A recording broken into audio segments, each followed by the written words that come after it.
మిత్రులారా, కాంగ్రెస్ అరాచకీయానికి బీసీ బిడ్డ బలి, రిజర్వేషన్ దోకాపై కలత చెంది మన సాయీశ్వర్ ఆత్మార్పణ చేసుకున్నాడు. బీసీ బిడ్డ చచ్చిపోయిండు. దీనికి కారణం కాంగ్రెస్ పార్టీ కాదా? ఒక్కసారి ఆలోచన చేయండి.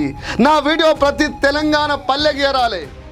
మొత్తం తెలంగాణ సినిమాలోనే అసలు మెయిన్ విలన్ కాంగ్రెస్ పార్టీ. మిత్రులారా, ఉన్న తెలంగాణను తీసుకుపోయి ఆంధ్రలో కలిపింది.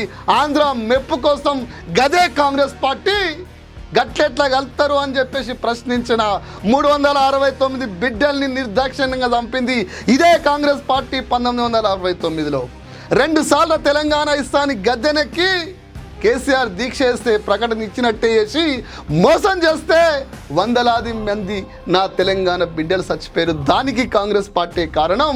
నిన్నగాక మొన్న కాంగ్రెస్ పార్టీ గద్దెనెక్కడం కోసం బీసీ బిల్లు పేరు మీద కామారెడ్డిలో డ్రామా ఆడి ఇలా బీసీలను నయవంచం చేసి 56% ఉన్న మా బీసీలకి 42% ఇస్తా అని మాయమాటలు చెప్పి 23 నుంచి ఏకంగా 17కు దించేసరికి బీసీ బిడ్డలు కలత ఎంది చచ్చిపోతున్నారు.